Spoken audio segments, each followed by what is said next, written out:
ಹೋರಾಟಕ್ಕೆ ವೀರಶೈವ ಲಿಂಗಾಯತ ಪಂಚಮಸಾಲಿ ಹೋರಾಟಕ್ಕೆ ಎಲ್ಲಿಯವರೆಗೆ ಹೋರಾಟ ಎಲ್ಲಿಯವರೆಗೆ ಹೋರಾಟ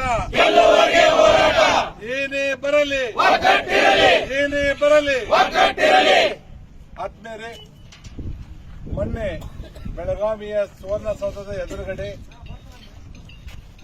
ಲಿಂಗಾಯತ ಪಂಚಮಸಾಲಿ ಸಮಾಜದಿಂದ ಪೂರ್ವವಾಗಿ ಸರ್ಕಾರಕ್ಕೆ ಮತ್ತು ಪೊಲೀಸ್ ಇಲಾಖೆಗೆ ತಿಳಿಸಿ ಹೋರಾಟ ಮಾಡುವಂತಹ ಸಂದರ್ಭದಲ್ಲಿ ಯಾರೋ ಕಿಡಿಗೇಡಿಗಳು ಕಲ್ಲು ತೂರಾಟವನ್ನು ಮಾಡಿ ಪೊಲೀಸರಿಗೆ ಮತ್ತು ಅಮಾಯಕ ಸಮಾಜದ ಬಂಧುಗಳಿಗೆ ಒಂದು ತಲೆ ಬಡುವಂತ ಕಾಲು ಮುರುವಂತ ಬೇರೆ ಬೇರೆ ಗಾಯಗಳಾಗುವಂತ ಘಟನೆಗಳು ಎಲ್ಲರೂ ತಮ್ಮ ಗಮನಕ್ಕೆ ಬಂದಿರುವಂತದ್ದನ್ನು ನಾನು ನೋಡಿದ್ದೇನೆ.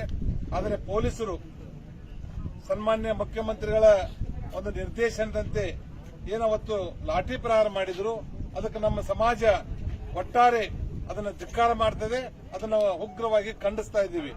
ಇವತ್ತು ಸ್ವತಂತ್ರ ಸಿಕ್ಕು 75 ವರ್ಷದ ಅವಧಿಯೊಳಗೆ ನಮ್ಮ ದೇಶದಲ್ಲಿ ಹೋರಾಟ ಮಾಡುವಂತದ್ದು ಹಿಂದಿನಿಂದ ನಡ್ಕೊಂಡು ಬಂದಿರುವಂತ ಇದು ಘಟನೆಗಳು. ಅದರಲ್ಲಿ ಹೋರಾಟ ಮಾಡಿರುವಂತಹ ಸಂದರ್ಭದಲ್ಲಿ ಆ ಹೋರಾಟವನ್ನ ಹತ್ತಿಕ್ಕುವಂತ ಕೆಲಸ ಈ ಕಾಂಗ್ರೆಸ್ಸಿನ ಸರ್ಕಾರ ಮಾಡಿದೆ. ಇದಕ್ಕೆ ಸಿದ್ದರಾಮಯ್ಯನವರೇ ಹೊಣೆ ಹಾಕ್ತಾರೆ. ಇದಕ್ಕೆ ಆಗುವಂತಹ ಅನಾಹುತಗಳಿಗೆ ಸಿದ್ದರಾಮಯ್ಯನವರು ಇದರ ಜವಾಬ್ದಾರಿಯನ್ನು ಹೊರಬೇಕಾಗ್ತದೆ. ಇಮ್ಮಿಡಿಯೇಟ್ ಆಗಿ ನಮ್ಮ ಸಮಾಜದ ಬಂಧುಗಳ ಮೇಲೆ ಮತ್ತು ಪೂಜ್ಯ ಸ್ವಾಮೀಜಿ ಅವರ ಮೇಲೆ ಏನು ಎಫ್ಐಆರ್ ಮಾಡಿದಿರಿ ಆ ಎಫ್ಐಆರ್ಗಳನ್ನ ಇಮಿಡಿಯೇಟ್ ಆಗಿ ಹಿಂದಕ್ಕೆ ತೆಗೆದುಕೊಳ್ಬೇಕು ಮತ್ತು ನಮ್ಮ ಹೋರಾಟಕ್ಕೆ ಬೆಂಬಲ ಸೂಚಿಸಿ ಅವರು ಹೋರಾಟ ಮಾಡುವಂತಹ ಜಗದ ಸ್ಥಾನಕ್ಕೆ ಹೋಗಿ ಅವರ ಸಮಸ್ಯೆಗಳನ್ನ ಚರ್ಚೆ ಮಾಡಿ ಸಾಧ್ಯವಾದಷ್ಟು ಬೇಗನೆ ಅವನು ಇತ್ಯರ್ಥ ಮಾಡೋದ್ರ ಕಡೆ ಗಮನ ಹರಿಸಬೇಕು ಅನ್ನುವಂತ ಈ ರಾಜ್ಯದ 80 ಲಕ್ಷ ಜನ ವೀರಶೈವ ಲಿಂಗಾಯತ ಪಂಚಮಸಾಲಿ ಸಮಾಜದ ಪರವಾಗಿ ತಮ್ಮಲ್ಲಿ ವಿನಂತಿಯನ್ನು ಮಾಡ್ತಾ ಇದ್ದೇನೆ. ಹಿಂದೆ ನಮ್ಮ ಸರ್ಕಾರ ಇದ್ದಾಗ, ಭಾರತೀಯ ಜನತಾ ಪಾರ್ಟಿ ಸರ್ಕಾರ ಇದ್ದಾಗ, ಸನ್ಮಾನ್ಯ ಯಡಿಯೂರಪ್ಪನವರು ಈ ರಾಜ್ಯದ ಮುಖ್ಯಮಂತ್ರಿಗಳಿದ್ದಾಗ ಈ ಸಮಾಜಕ್ಕೆ 2A ಕೊಡಬೇಕು ಅನ್ನೋದ್ರ ಸಲುವಾಗಿ 5 ಮಂದಿ ಕಮಿಟಿ ಮಾಡಿದ್ರು. ಅದರಲ್ಲಿ ಗೋವಿಂದ ಕಾರಜೋಳ ಸಾಹೇಬರು, ಬಸವರಾಜ ಬೊಮ್ಮಾಯಿ ಅವರು, ನಾನು ಮತ್ತು ಉದಾಸಿ ಅವರು, ನಾರಾಯಣ ಸ್ವಾಮಿ ಅವರು 2010ರಲ್ಲಿ ಆ ಸಂದರ್ಭದಲ್ಲಿ ಜಾತಿ ಕಾಲಂದಲ್ಲಿ ಇರದೇ ಇರುವಂತದ್ದನ್ನ 3B ಮಾಡಿಕೊಟ್ಟಿರುವಂತದ್ದು ಭಾರತೀಯ ಜನತಾ ಪಾರ್ಟಿ ಅನ್ನುವಂಥದ್ದನ್ನ ಈ ಸಂದರ್ಭದಲ್ಲಿ ಹೇಳ್ತಾ ಇದ್ದೇನೆ. ಅದಾದ್ಮೇಲೆ ಮತ್ತೆ ನಾವೆಲ್ಲ ಪಕ್ಷಾತೀತವಾಗಿ ಇಡೀ 550 ಕಿಲೋಮೀಟರ್ಗಳ ಒಂದು ಪಾದಯಾತ್ರೆಯನ್ನ 3 ಪೀಠದ ಪೂಜ್ಯ ಶ್ರೀಗಳು ಮತ್ತು ಸಮಾಜದ ಎಲ್ಲ ಹಿರಿಯರು ಸೇರಿ ಮತ್ತು ಬೇರೆ ಬೇರೆ ಸಮಾಜದ ಮುಖಂಡರು ಸಹಿತ ಇದಕ್ಕೆ ಒಂದು ಬೆನ್ನೆಲುಬಾಗಿ ಸಪೋರ್ಟ್ ಮಾಡಿರುವಂತಹ ಹಿನ್ನೆಲೆಯಲ್ಲಿ ನಾವು 10 ಲಕ್ಷಗಳಿಗಿಂತ ಹೆಚ್ಚು ಜನ ಒಂದು ಬೆಂಗಳೂರಿನ ಅರಮನೆ ಮೈದಾನದಲ್ಲಿ ಒಂದು ಬೃಹತ್ ಸಭೆಯನ್ನು ಮಾಡಿ ಒಂದು ಮನವಿಯನ್ನ ಸರ್ಕಾರಕ್ಕೆ ಕೊಟ್ಟಿದ್ದೀವಿ. ಆ ಸಂದರ್ಭದಲ್ಲಿ ಬಸವರಾಜ ಬೊಮ್ಮಾಯಿ ಅವರು ಮುಖ್ಯಮಂತ್ರಿಗಳಾಗಿದ್ದರು, ನಾನು ಆ ಸಂದರ್ಭದಲ್ಲಿ ಕೈಗಾರಿಕಾ ಸಚಿವನಾಗಿದ್ದೆ. ಆ ಸಂದರ್ಭದಲ್ಲಿ ಒಟ್ಟಾಗಿ ಆ ಹೋರಾಟದ ಹಿನ್ನೆಲೆಯಲ್ಲಿ ಈ ಸಮಾಜಕ್ಕೆ 2C ಮತ್ತು 2D ಕೊಡುವಂತ ವ್ಯವಸ್ಥೆಯನ್ನ ನಮ್ಮ ಸರ್ಕಾರದಾಗ ಆಯಿತು. ಈ 2C ಮತ್ತು 2D ಕೊಡಬೇಕಾದ್ರೆ ಇರುವಂತಹ ಬೇರೆ ಸಮಾಜಕ್ಕೆ ಇರುವಂತದನ್ನ ಕಿತ್ತು ಕೊಡಲಾರ್ದೇನೆ ನಾವು ನೇರವಾಗಿ ಪರ್ಸೆಂಟೇಜ್ ಅನ್ನ ಹೆಚ್ಚು ಮಾಡಿ ಅವ್ರಿಗೆ ಅನುಕೂಲತೆಯನ್ನು ಮಾಡಿಕೊಟ್ಟಿರುವಂತದ್ದು ನಾವು ಭಾರತೀಯ ಜನತಾ ಪಾರ್ಟಿ ಸರ್ಕಾರ ಅನ್ನುವಂಥದ್ದನ್ನ ಹೇಳ್ತೀನಿ. ನಾನು ಯಾಕೆ ಇದನ್ನ ಹೇಳ್ತಾ ಇದ್ದೀನಿ ಅಂದ್ರೆ ನಾವು ಪಕ್ಷಾತೀತವಾಗಿ ಹೋರಾಟ ಮಾಡ್ತಾ ಇದ್ದೀವಿ. ಅವತ್ತು ಪಕ್ಷಾತೀತವಾಗಿ ನಾವು ಹೋರಾಟ ಮಾಡಿದ್ದೀವಿ. ಇವತ್ತು ನಮ್ಮ ಈ ಹೋರಾಟದಲ್ಲಿ ಏನು ಇವತ್ತು ಮುಂಚೂಣಿಯಲ್ಲಿ ಇದ್ಕೊಂಡು ತಾವು ವಿಧಾನಸಭೆ ಒಳಗಡೆ ಏನು ಸಮಾಜದ ಆಶೀರ್ವಾದದಿಂದ ಆರಿಸಿ ಬಂದು MLA ಆಗಿರಿ, MLC ಆಗಿರಿ, MP ಆಗಿರ್ಬೋದು, ಅವರೆಲ್ಲರೂ ಸಹಿತ ಈ ಸಮಾಜದ ಋಣವನ್ನು ತೀರಿಸುವಂತಹ ಸಂದರ್ಭ ಇವತ್ತು ಬಂದಿದೆ. ನಾನು ಈ ಸಮಾಜದ ಆಶೀರ್ವಾದದಿಂದ MLA ಆಗಿ MP ಆಗಿದ್ದೀನಿ, ಮಂತ್ರಿ ಆಗಿದ್ದೀನಿ.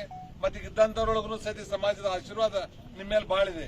ಆ ಋಣವನ್ನು ತೀರಿಸುವಂತ ಕಟ್ಟ ಕಡೆ ಮನುಷ್ಯನ ಒಂದು ಅವ್ರ ಉದ್ಧಾರಕ್ಕಾಗಿ ಅವ್ರಿಗೇನು ಸಾಮಾಜಿಕ ನ್ಯಾಯ, ಶಿಕ್ಷಣದಲ್ಲಿ ಸ್ಥಾನಮಾನ ಇವೆಲ್ಲರೂ ಕೊಡೋ ಸಲುವಾಗಿ ನಮ್ದು ಏನು ಹೋರಾಟ ಇದೆ ಆ ಹೋರಾಟಕ್ಕೆ ತಾವು ಬೆಂಬಲವಾಗಿ ನಿಲ್ಲಬೇಕು ಅನ್ನುವಂತ ವಿನಂತಿಯನ್ನು ಈ ಸಂದರ್ಭದಲ್ಲಿ ಮಾಡ್ತಾ ಇದ್ದೇನೆ.